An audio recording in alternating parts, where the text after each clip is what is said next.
Hello everybody and welcome back. I am Mr. JP and the game is Out of Ore. Thanks you everybody for joining me. Sorry it's been a little bit of a gap in the videos, but I sort of decided that just digging was kind of boring and I kind of got into it overnight, and yeah, there was a lot of digging. So I'm now level 41, we're sat here on 23 mil, the machine's pumping away, and this thing really can pump some money. Like, I'm pretty sure I've only put about 8 hours of gaming in tops. So yeah, it really does go some. And we're up into the realms of level 40 and 41. So I've actually got some nice machinery now. So we'll go to the map. And you can see here I've got the LW1660 and the tunneler downstairs. So we'll jump down there, go via the roller, just check the machine over, see whether it's finished running that lot. Oh, it's finished running that lot already? Man, it's fast. I loaded up that machine to sort of keep it ticking over. So yeah, thanks for joining me guys, thanks for watching. The average watch appears to be about 50 to 60 views, and so that tells me it's in line with how many people are playing the game on average per day on Steam before the update. I haven't seen any stats since, so I'm a little out of date. But okay, right. Machinery. Yes, machinery. So here's the 1660. This is a 500 and it looks like a toy. But the 500, the biggest hole the 500 can dig just about fits the 1600 through it. So if you want to dig a tunnel for the 1600, use a 500. This is the tunneler. And this is the square head model, which I'm not that fond of it, but it does dig a nice trench. I prefer the round head model that requires a bit more savvy to use and build. I do like these collapses that just, throw some coal out the ceiling like that. It's great. So yeah, a few people have been asking about how you can deploy vehicles to the map and how to refuel and stuff. So deploying vehicles to the map, when you actually own one, it'll appear in this garage screen in the inventory menu, and you just click spawn on map. That's easy enough, the tutorial handles that. When you want to sell one, go to the map, and you can send them to the garage, and then from the inventory screen in the garage you can sell them. It's pretty easy. To refuel a vehicle, you can jump in it, and there's actually a couple of methods of refueling. If you look around and get other vehicles into your viewpoint and they're close enough, yeah, these aren't close enough, but you can actually siphon from other vehicles, which is how you'd refuel from the tanker, if it's still in the game. I don't know if it is. But yeah, you just click refuel from fuel station in the vehicle options, and as long as you've got the money, it refuels. The tunnel has got quite a small tank. That's full already, but the 1600 takes a little while. Really does. So I'll just pull the 500 back, because these are going into the trench, these two machines, eventually. There you go, you see you can siphon fuel off another machine, or you can refuel from fuel station. So just get everything topped up, like so. And a nice little touch on this machine, when you jump into it, the ladder folds up and you can walk all over the walkways. I'm actually really impressed with these models. Now we've got a bit of rain coming in, a bit of fog, which is nice. So yeah, running the drift mine, which is what I sort of thought I'd do this video about. You can see here I've gone in under the ground. Eventually collapses will cause the roof to disappear.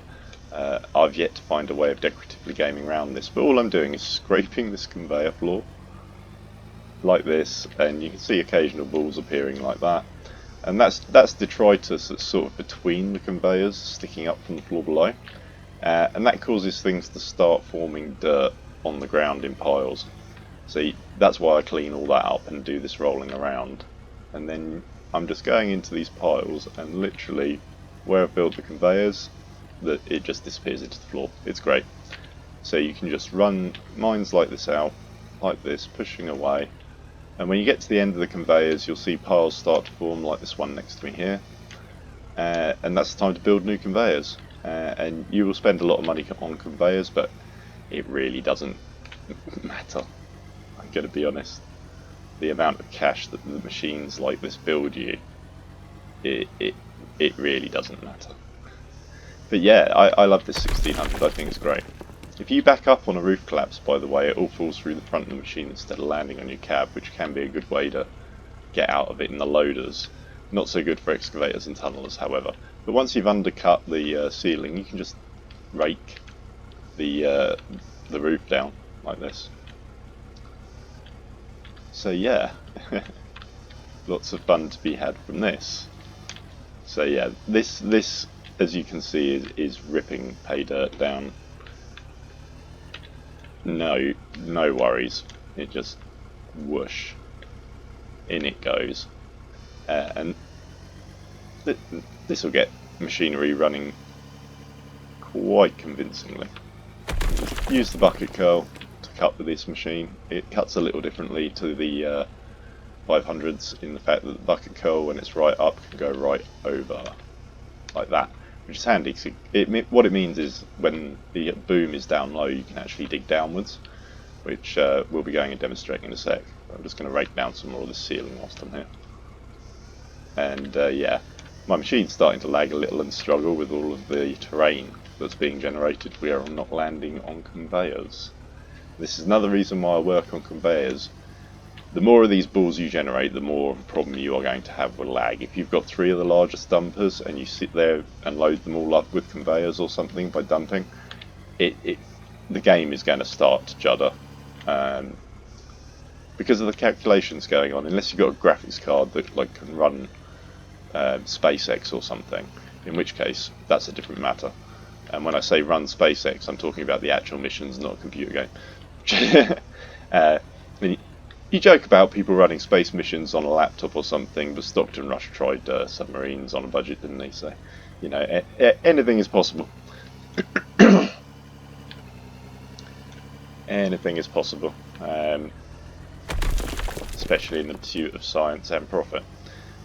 Those are two things that, when combined with extreme environments, are not a wise thing to play with. It's always the way. You don't go playing in space and you don't go playing underwater, because it's just a different realm of risk. But anyhow, yeah, enough of that. Back to this, explosives. I've done a little bit of blasting before, but we'll just go and do some more here, because just slowly with the Ampho, cutting bits of this roof out and softening it, essentially, like where it doesn't blast anything down, it turns it into the white stuff so I can cut it. So this is a good manoeuvre.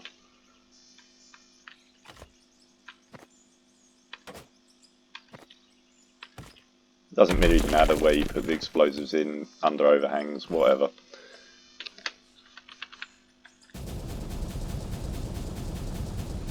But under overhangs does generate an awful lot of material, and you can see here where the explosives hit the pay dirt, they turn it into dirt, so it's best not to blast pay dirt if you can help it.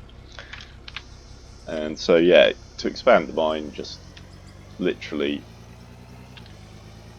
back up into, that's the reason I'm digging in this direction, is to give you enough room to go back in this direction. And in we go. So yeah, that bit of dirt will slow down the wash plants slightly, but it's probably not going to matter. And that's the thing about the dirt, is it just acts as a blocker in your wash plants and slows down the amount of profit per second that's going in.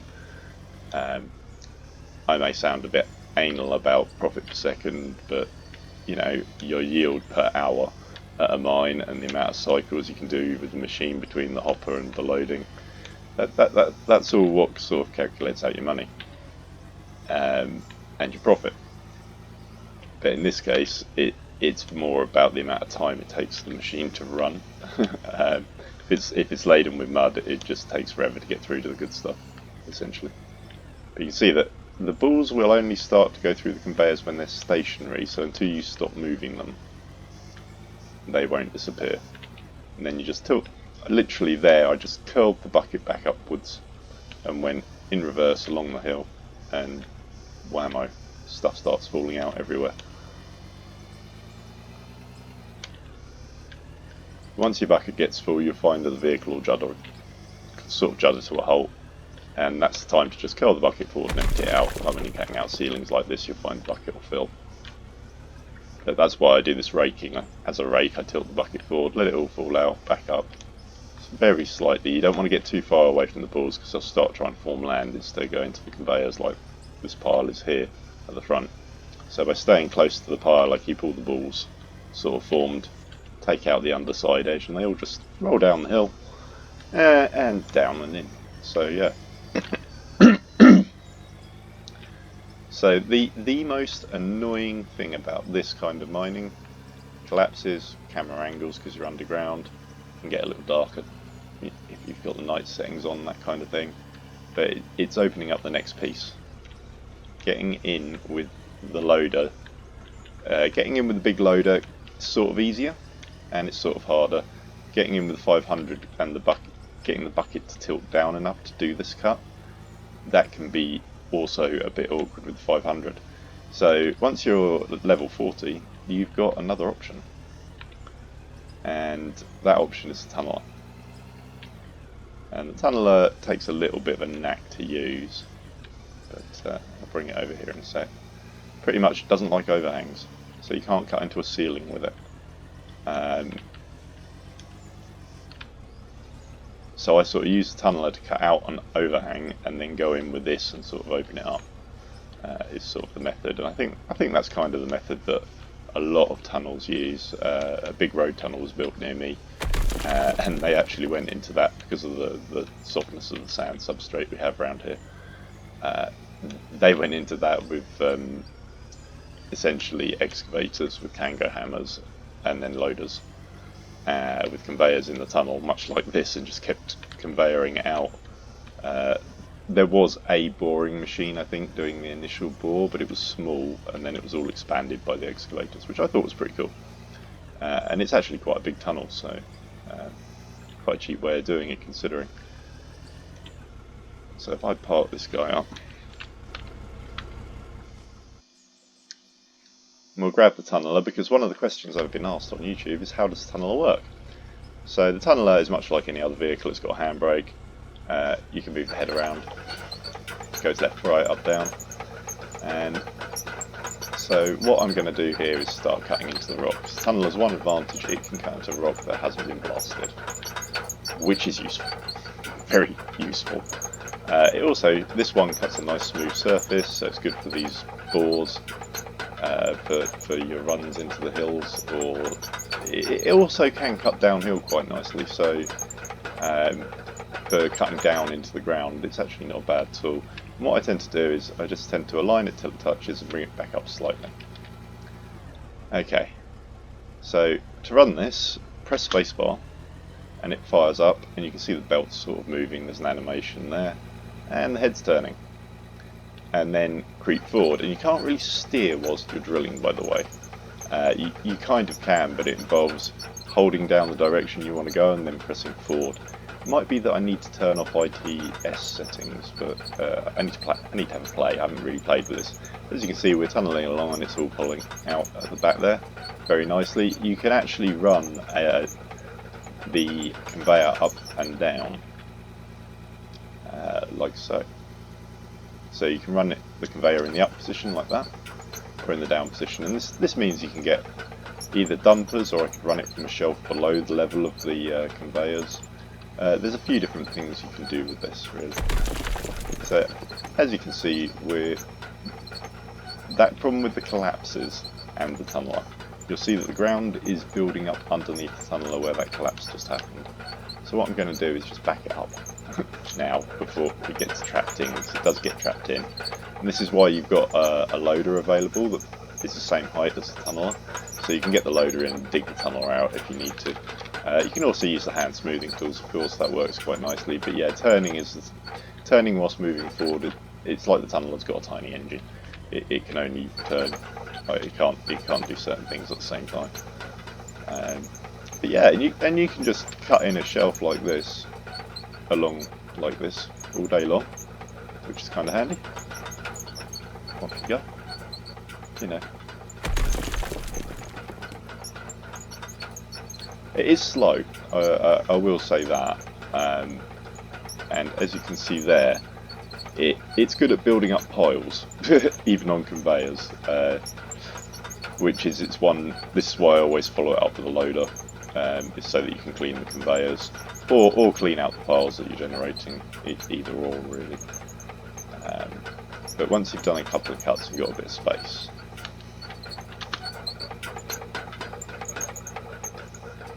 if you sort of come back out of the hole, and you'll find that you can actually angle the head down and start skimming off the top of the surface, and then angle it down to it just lifts front tracks up, and then again, and you can steer the head around, which means you can cut angles, you can do quite a few things with it. And I actually prefer the round head model for doing this, but I bought the square because I'm going to be using it in another place. So. But yeah, spacebar is the default key for on the keyboard for turning the mining abilities of the tunneler on and off.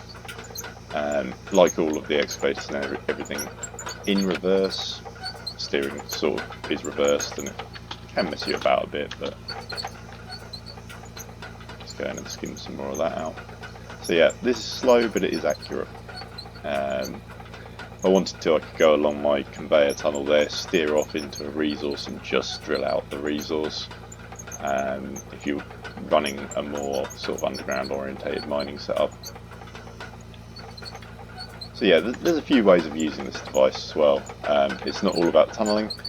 If you've got a place with surge piles of rich stuff all piled up, you can actually use one of these to hoover it up off the floor and put it into a dumper. I have used the big loader behind it before now and dumped into the bucket. There's a few things you can do with these. The big dumpers make good low loaders for excavators as well. There's big crazy people running around doing that, and that's coal all over the top of this thing.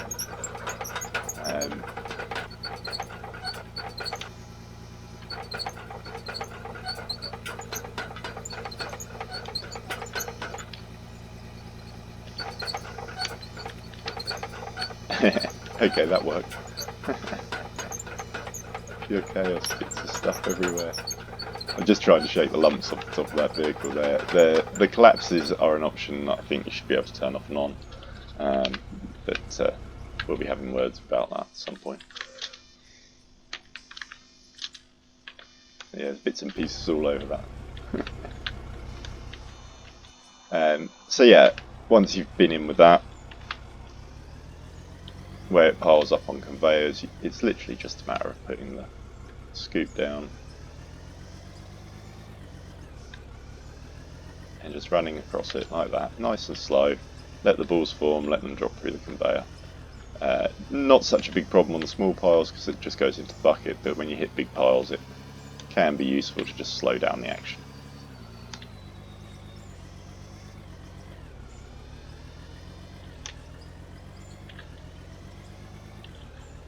So yeah, Tunneler's made that nice slot. And the slot is probably big enough to do what I want to do. They've paid it out of the roof, lovely. So yeah, once the tunneler's dug this level slightly lower, it makes it very easy to just install these blocks. And I haven't gone quite deep enough, as you can see, but I could go in with the loader and deepen that slightly, but it's just literally one click with the hand tool. And you just keep installing these as you've seen me demonstrate in the last video, really. Clunk, clunk. Can I get on the third bit? Maybe. No.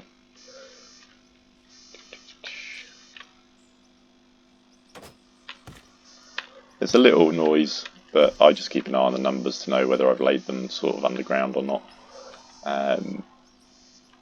Everyone's got their method. Yeah, you can just keep on carving this out like this all day long. Always remember to delete that one, otherwise it just tries to pour into the wall and piles up. But then, yeah, next one, easier to put in because it's gone a bit deeper perhaps. No, it's still not going to have it. Oh, maybe it will. I'm not stood in the way.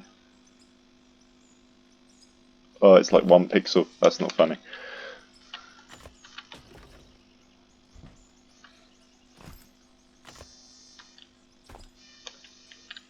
But yeah, once you get up the levels and stuff and get into this bigger machinery, so there's some other big machinery as well that's sort of available. There's front scoops and excavators.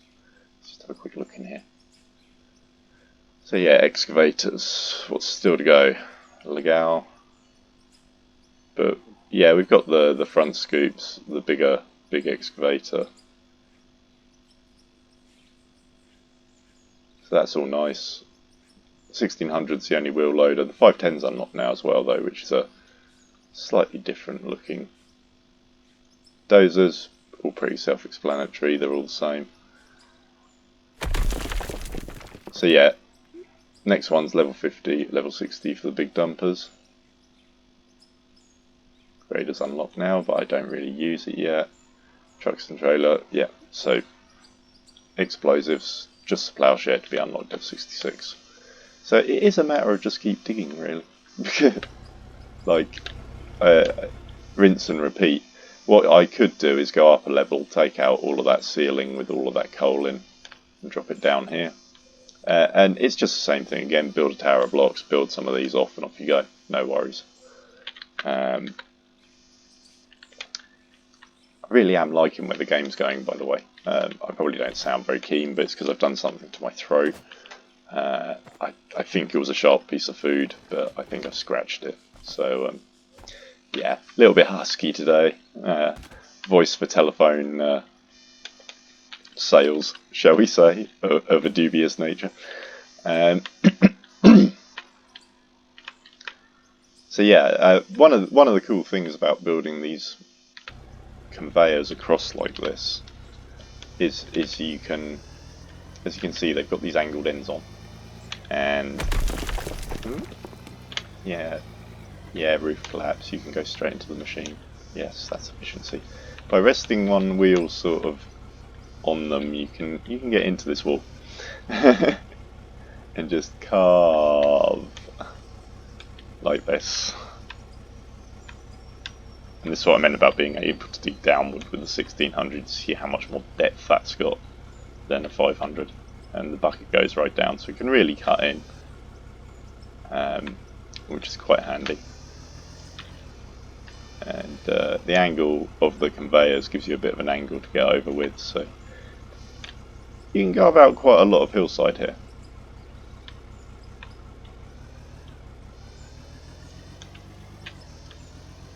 I haven't really been watching the level gauge, because as those that have seen my videos know, my video monitor for filming is over the XP indicator, which is kind of awkward.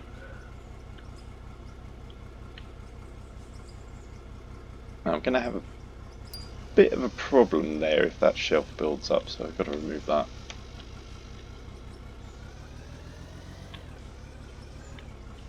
And as you back up, it'll be the furthest voxels and the voxels on the ground first that'll build, and then if you move forward again, the pile doesn't form into any more land, and it all just drops as the land builds up behind it, and it sort of forms its own ramp, which is kind of handy. So I'm just going to see if I can go in at the top here, which I can. Get the cut going, and then rake out the ceiling, which let me do a bit of it. So, but you can see how annoying lumps can be in the ceiling. Stone ceilings are awkward. Bit of blasting is normally the way forward, and just bring the roof down, which can be a lot of fun. Can make some big bangs that way, but getting the explosives up there can be a bit of work. Scaffolding is the way forward. So something I recently learned by reading the actual descriptions of the machinery is the fractioner says it produces level in the description. So the fractioner, if you don't want massive amounts of processed gravel from the cone crusher, is the way to go, definitely, from what I've been reading. It's when you've got 5 of them on the go and you're loading different machines, they really do spit the stuff out of the ejector side, as it were. The output conveyors are just there. It's unreal when you're running the stonework how much is actually coming out.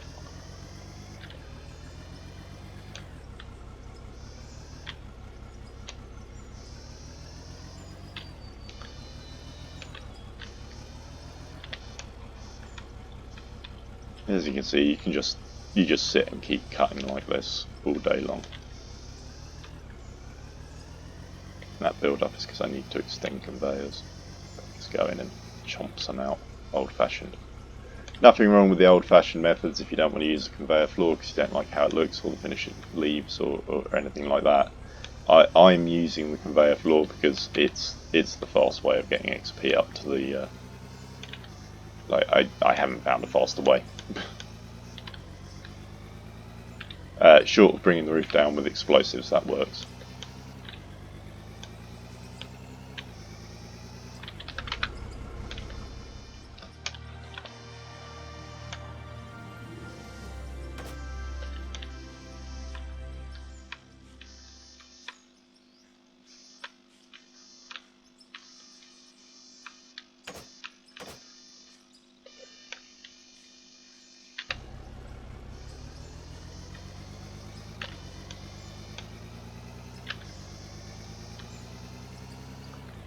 You can just keep on going in, raking up, and piles of stuff will end up in your machinery, straight in the production unit.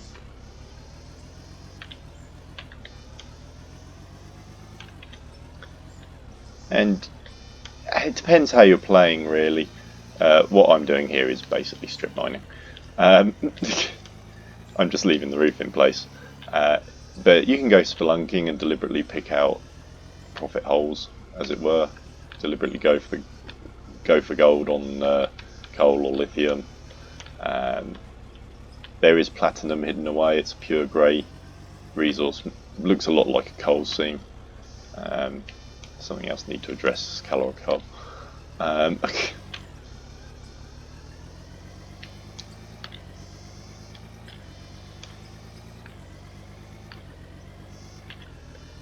But yeah, quite therapeutic.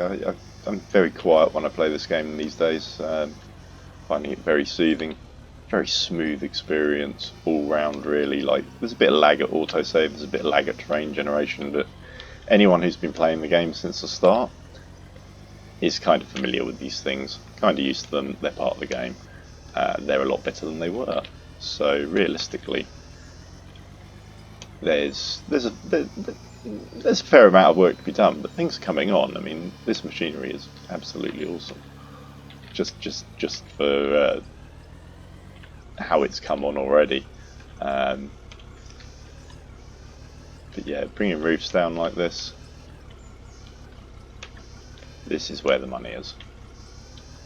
Payday's actually quite low rent on profit in XP to the plant, but it's high rent in money.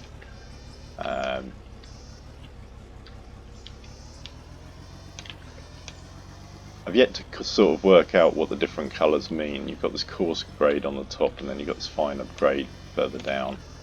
I presume it's different concentrations or different materials. I'll figure it out at some point, I'm sure.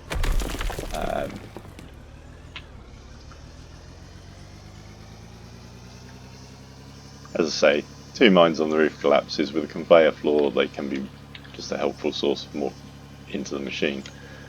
Without a conveyor floor, they're a pain in the neck. They mean that you have to build a ceiling or do something, as it were. Also, the way they occur over the top of the player, sometimes you want them to occur a bit down the corridor so you can say, ooh, that was close. Like they do in the real thing.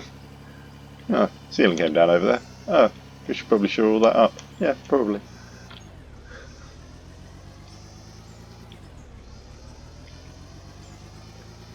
But you can literally just face cut. You can run along straight faces like that, and because the bucket's sort of wide, it spreads a lot of the load out across the conveyors, which is what you want, because you want it to go into multiple machines to achieve the parallel processing bonus, as it were. So you get more process per second, essentially.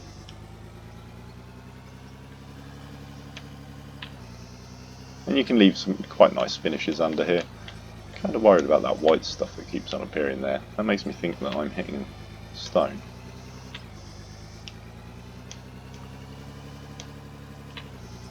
Which I suppose is utterly possible.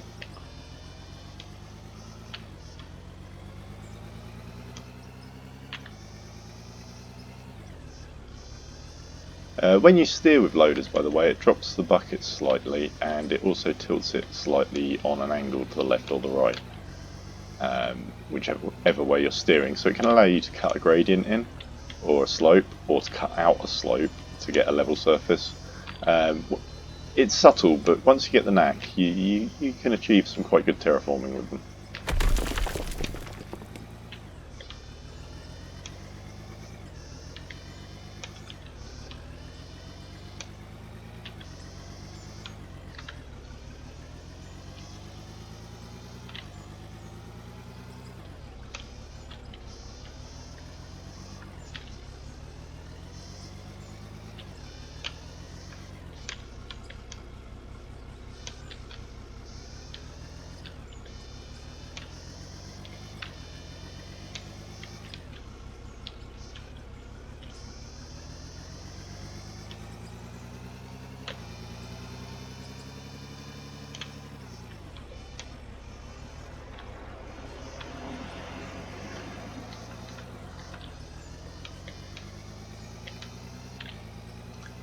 Go back along here and put some more of this out in this direction. The joy of cutting towards your gully is that normally you're cutting onto completed conveyors and you don't get as much of the terrain form, which allows you to clean things out really quickly. This is my preferred method, is working on the angle like this towards the gully.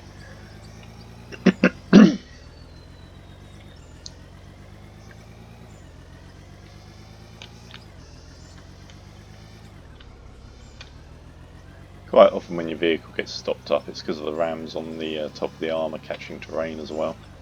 So just curling the bucket forward and reversing cuts the top out enough for you normally to make it back into the face, as it were.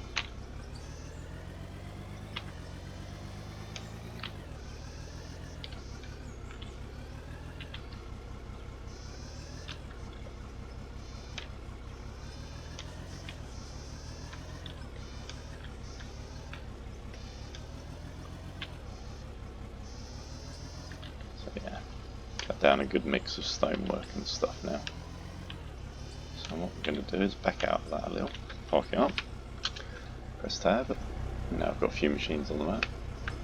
Just going to come over here and have a little look-see. Interesting that that machine isn't really spitting much. There we go. Because that's the one that's closest. So yeah, so there's multiple machines here chucking out, and they'll be chucking out pay dirt as well.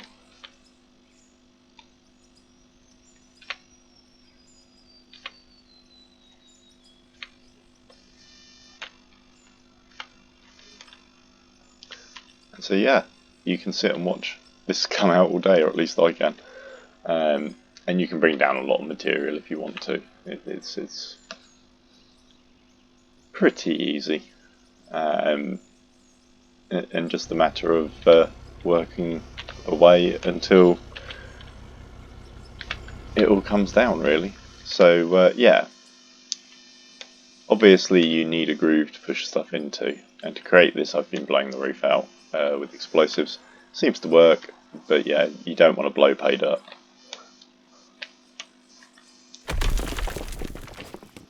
And I'm not sure, but I think that roof collapses under stonework collapse into the machinery as stonework, but I need to do more research on that matter. Let's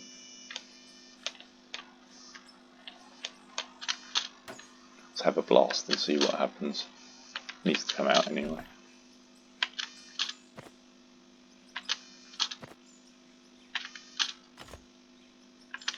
This all comes down as dirt, I'll be disappointed, but it's not like there's a lack of stonework. However, the coal will probably blow out the dirt, so we'll see what happens.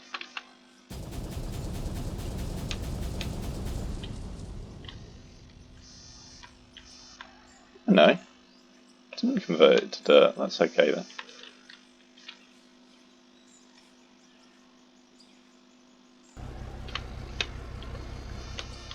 This can sometimes cause a little bit of a splurge of material out of this machine. Let's see what happens.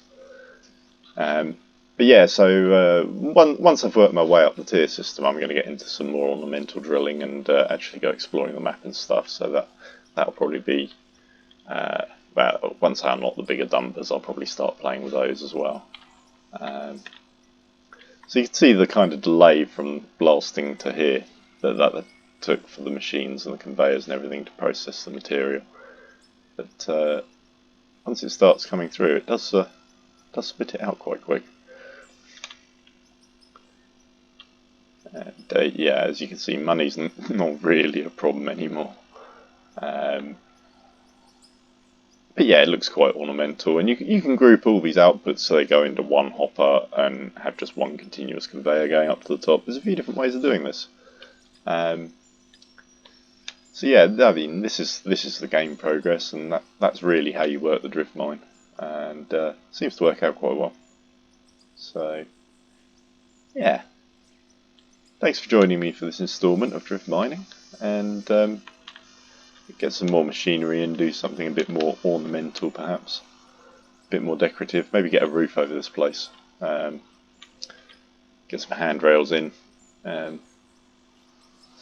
Just make it all a bit nicer, really. I haven't really done any building builds. One thing I do need to do is get these tiles aligned properly. So yeah, let's check the storage box. So yeah, we're up to about 300k of dirt, and the hole is becoming convincing.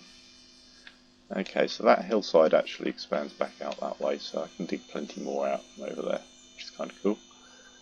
And over here. That was a handy collapse.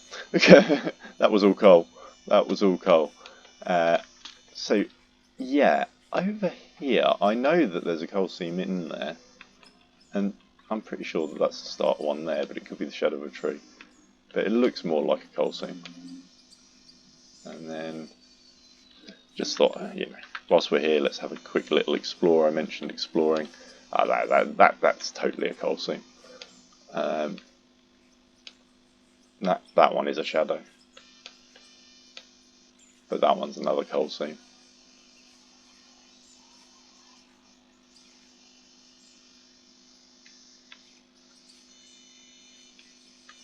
That's another coal seam. And this ridge line, if I go to the map now, here's my location. Here's where I've gone in, and you can see that there's some kind of deposit marked here that's actually quite large. Zoom in a little more.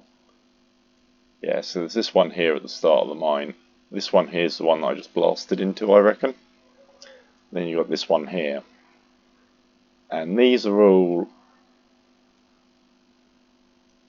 eventually, there's a seam here, there's a seam in here, there's a seam in here. And they're arranged in a square. What I don't see is much in this area, which is why I'm digging into it. I don't actually see anything on the map, and so it might be a blank pull. We might get away with it. We'll see how that goes. But yeah, so it's going to be interesting. And as you can see, once you get into the bigger machines, it does not take long to ramp up levels. So yeah, thanks for joining me, guys. Hope you found some of that informative, maybe giving you some ideas, and I'll catch you in the next episode. Look after yourselves. Cheers for viewing. Leave a like, leave a subscription, leave a comment, all to the good. And have a great day, everybody. Bye for now.